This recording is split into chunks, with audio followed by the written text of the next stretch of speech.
Wanaishi kule, wanakuja kufanya kasema vipi.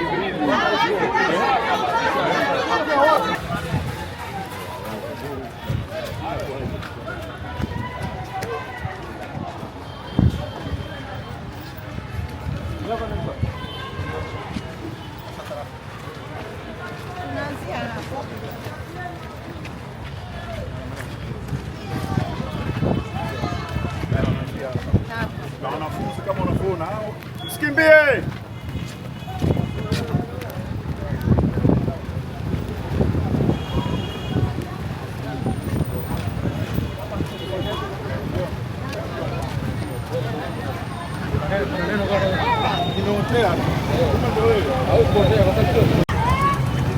Mike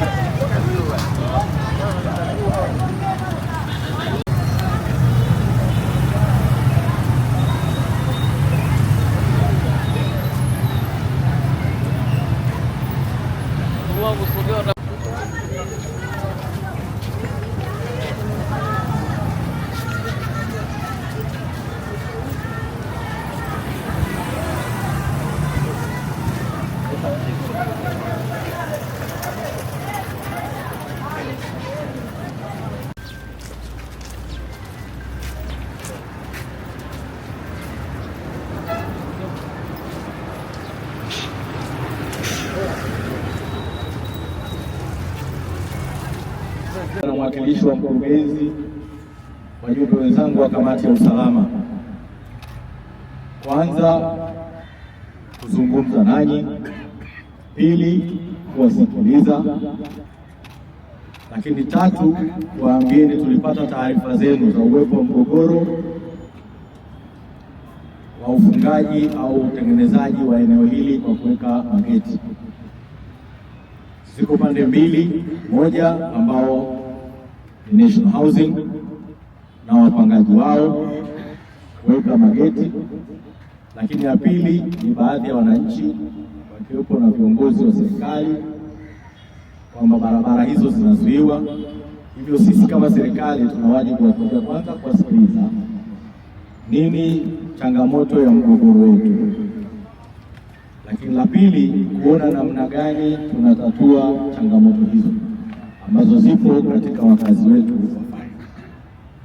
Hivyo kabla sijaendelea, ni vizuri nipate nafasi ya kuwasikiliza, nisikilize pande zote, lakini pia nitapata nafasi ya kuwasikiliza ndugu zetu wa National Housing ambao baada ya kutembea eneo hili nimegundua nyumba nyingi ni za National Housing.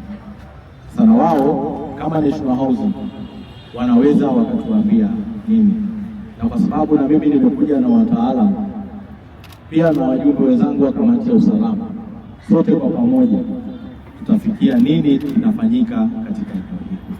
Kazi na utu, songa mbele. Kikubwa ni waombeeni utulivu, tusikilizane.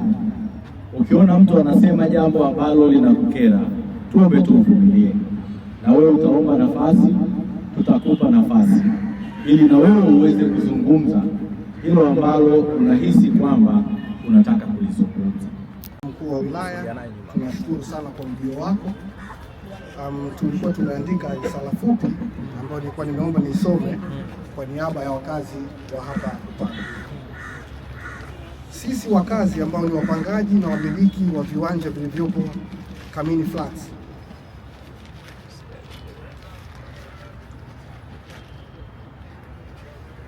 orodha na majina na sahihi zimeambatanishwa kwa tumekubaliana na tamko hili kufuatia kero na changamoto tulizokuwa nazo wananchi wa eneo la Kamini Flats.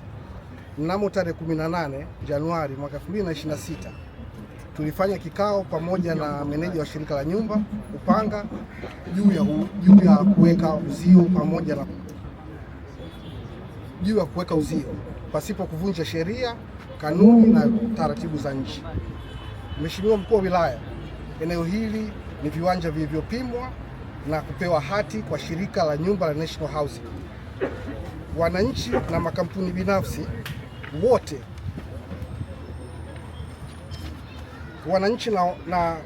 na makampuni binafsi wote wana hati miliki. Pia eneo hili limezungukwa na barabara ya Mazengo, barabara ya Morogoro na ukuta wa zimamoto fire, kama inavyorejewa kwa mchoro wa upimaji wa mipango miji kutoka Wizara ya Ardhi na Halmashauri ya Jiji la Dar es Salaam.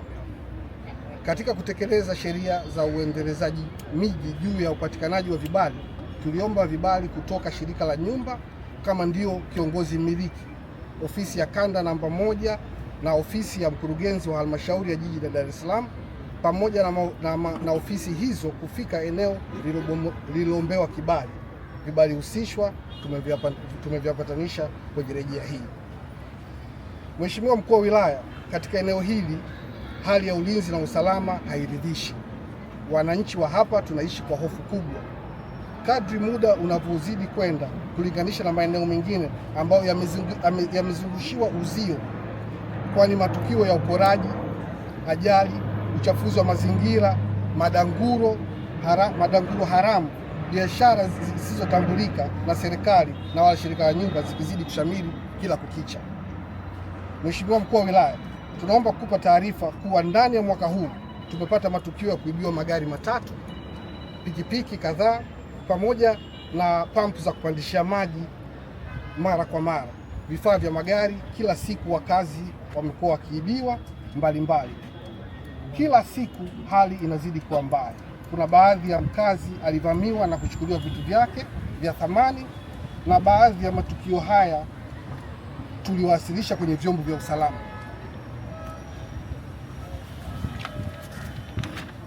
Mheshimiwa Mkuu wa Wilaya, katika eneo hili kuna mazoea ya watu wasiofahamika kuegesha magari yao kwa muda mrefu na hatujui wanafanya nini ndani ya magari hayo, hivyo inaleta hofu kubwa kwa wakazi na familia zao juu ya ulinzi na usalama. Mheshimiwa Mkuu wa Wilaya, eneo hili limekuwa ni kimbilio na maficho ya shughuli zisizotambulika rasmi kwa shirika, serikali wala wakazi, na wakati mwingine hufanyika mambo yasiyo na staha wala maadili kwenye jamii, ikiwepo kufanyika biashara ya madanguro, mirungi, bangi, inayopelekea watoto wetu kujifunza mambo yasiyofaa kwenye jamii. Pia wazee wana umri mkubwa ambao wanapaswa kutoka nje, ambao wana asili tofauti, lakini kwa sababu hiyo inawafanya wazee wetu wanakuwa waoga kushuka hapa chini. Mheshimiwa Mkuu wa Wilaya, mimi naomba nifupishe hii risala iliyopewa. Mimi nimeishi hapa miaka 20 na watoto naishi hapo pembeni yako. Naomba nikwambie ukweli, kwa sababu tutazunguka hapa kutopata jibu. Hapa tatizo lilokuwepo ni kuna watu ambao wana interest zao personal. Interest namba moja ni eneo la ofisi ya chama chetu cha Mapinduzi. Eneo lile kuna watu walifika mahali ya kulizungushia na kusema kwamba wanalimiliki na kwamba wakataka kufanya ujenzi. Shirika National Housing ni mashahidi, siwezi kumsemea mtu yote uongo. Walikuja wakazuia huo ujenzi na wakasimamisha huo ujenzi na wakavunja. Sehemu ya pili, mheshimiwa, ambayo ina shida kwetu sisi hapa ni choo. Choo kina personal interest ya mtu ambayo watu wakienda pale wanalipia. Basi imevamiwa, watu wamevamiwa, mimi mwenyewe mtoto wangu amevamiwa akiwepo. Sisi tumeenda kazini, ukitoa taarifa tunawendi polisi tu, wanasema watafanya uchunguzi, yes, lakini hakuna kinachofanyika. Hawa watu wanateka advantage ya hizi barabara kupita. Ukiangalia CCTV ya mwizi alioingia nyumbani kwangu, yule mwizi kuanzia saa 1 alikuwa anazunguka around katika maeneo haya mpaka alipomwona tu mtoto katoka nje, yeye akateka advantage. Kuna mama mwingine alivamiwa saa 6 mchana, kuna watu wamevamiwa. Uvamizi ni wa hali ya juu, na hata ile siku mageti yaliyotolewa asubuhi yake mwizi alikamatwa. Yes, ilionekana kabisa, yes, ile wanateka advantage, walinzi wameondoka, wao ndo wanakuja wale walinzi wanafanya. Lakini mwizi anasema mimi nilikuwa napita njia, lakini sio mpita njia ni mwizi. Kwa hiyo tunakuomba mheshimiwa, tuangalie katika eneo hili na biashara ambazo sio halali zinazofanyika katika eneo hili, tunaomba usifanyie kazi, kwa sababu nyingine tulishaziripoti na bado wale watu wako na wanaendelea na hizo biashara. Tunaomba utusaidie ili tuweze kuwa na watu ambao sio wakazi wa eneo hili wawe na staa katika eneo hili, kwa sababu kuna watu ambao sio wakazi wa eneo hili, wao ndo wanatoa amri ya hili eneo. Biashara yetu kubwa ni watu, hatuna biashara nyingine yoyote katika eneo hili ambalo sisi tuna ofisi, tuna tawi hapa. Tawi letu sisi lina wanachama zaidi ya 2500, lakini hatukuhusishwa katika swala hili la mageti. Sisi kama wadau katika eneo hili hatukuhusishwa katika uwekaji wa hayo mageti, na tulipotaka kuuliza walitupuuza na hawakutoa ushirikiano. Lakini mimi ninavyojua taratibu ni kwamba kama mikutano ya wananchi au wakazi, anayesimamia ni mwenyekiti wa serikali ya mtaa, na nikamuuliza mwenyekiti wa serikali ya mtaa, utaratibu huu wa mageti ukoje? Mwenyekiti anasema hana taarifa yoyote. Lakini katika hili eneo tuko hapa muda mrefu, mimi na vipindi vinne vya uongozi kama katibu hapa. Hili eneo linatumiwa na watu mbalimbali, na hili eneo ni eneo la umma. National Housing ni mali ya serikali na serikali ni ya watu wote. Sisi kama chama kazi yetu kubwa ni kuwashawishi wananchi waichague serikali, na hiyo serikali ndio yenye National Housing. Kwa hiyo sisi kama chama hatukubaliani na uwekaji wa mageti, kwa sababu hili eneo, cha kwanza, watoto wanapita hapa alfajiri saa 12 wanakwenda shule, saa 10 wanarudi kutoka shuleni wanakwenda nyumbani. Wagonjwa wanakwenda Regency, hili ndio eneo lao la shortcut la kufika hapo hospitali ya Regency. Lakini pia wanafunzi wanaosoma Jangwani, watu wote, wafanyakazi wa Wahindi, wafanyakazi, wafanya biashara ndogo ndogo, watu wote wanapita katika hili eneo. Lakini leo mkisema tunalifunga hili eneo kwa mantiki ya kwamba hapa ulinzi mdogo, basi tuimarishe ulinzi. Na ambaye anatuambia kama ulinzi mdogo, ina maana OCD yupo, mkuu wa kituo yupo, mwenyekiti wa serikali ya mtaa ambaye ndio mwenyekiti wa kamati ya ulinzi katika mtaa huu, watuambie waimarishe ulinzi, lakini sio kuwazuia wananchi wa kawaida. Sisi kama chama tunachokifanya ni kwamba kuwatuliza wananchi wetu, watulie, nchi yetu ishi kwa amani. Leo hii sisi hatuko tayari kama chama kuwaacha wananchi wetu wapate adhabu, wapite barabarani. Barabara ni finyu. Kwa mfano hapo mbele mfanyabiashara wa chipsi Samir, yeye amefunga ile barabara yenyewe yote, anauza biashara. Watoto wanapita barabarani, wanauza kuku, watoto wanapita barabarani. Sasa sisi hatuwezi kukubali kama wananchi wetu wanafanya mambo kama hayo. Sisi tukubali kwamba hapa sasa hivi waweke mageti, kuwe na uzio. Na pale sisi tunavyokuja kusema ukweli, wanafunzi wanaosoma huku wote wanapita pale na tunawavusha kwa usalama wakielekea. Hiki kituo kimekuja sasa hivi tu cha mwendo kasi, lakini sisi ndio wavushaji wa wanafunzi ambao wanaopita kuelekea majumbani kwao, sio wote wanaoishi katika eneo hili, na hilo limewasaidia sana kuanzia asubuhi mpaka usiku. Kwa kweli mheshimiwa, sisi tukuombe kama wewe mzazi, na sisi hao wanaosema sio wakazi, lakini sisi ni wakazi, tuna zaidi ya miaka 25 tuko hapa. Kwa wenyeji wanaotufahamu, wanatujua makongamano yote, matukio yote, hata mheshimiwa Zungu anapoanza udiwani wake, sisi ndio watu tuliokuwa tumemwekea sherehe zetu.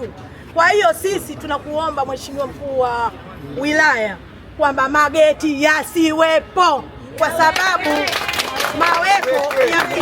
yakiwepo mageti yakiwepo yanazuia taswira ya kibinadamu, na sisi tunategemeana. Leo hii inaweza ikatokea hata moto, wao wanasema hivyo, lakini sisi ambao tuko pale tuna uwezo wa kufika na kusaidia tukio katika eneo lile.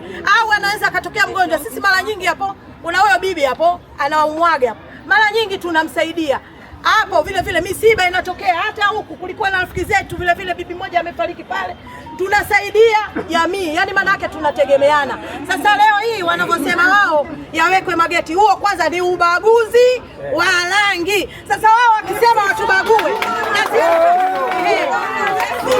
ya marekebisho au matumizi ya mageti. Sasa ndugu zangu, nimekuja na wenzangu wajumbe wa kamati ya usalama, tumepata nafasi ya kubadilishana mawazo hapo. Kuna baadhi ya vitu na sisi tumejiuliza. kwenye maeneo haya ya usimamizi wa sheria, usimamizi wa taratibu na mambo mengine. Hivyo tunawataka mturuhusu wiki mbili. Sawa? Katika wiki mbili ni waombe kwa wakazi National Housing na viongozi wa Chama cha Mapinduzi wenye tawi kwamba tuachie wiki mbili kabla ya shughuli nyingine yoyote hapa kufanyaje? Kuendelea.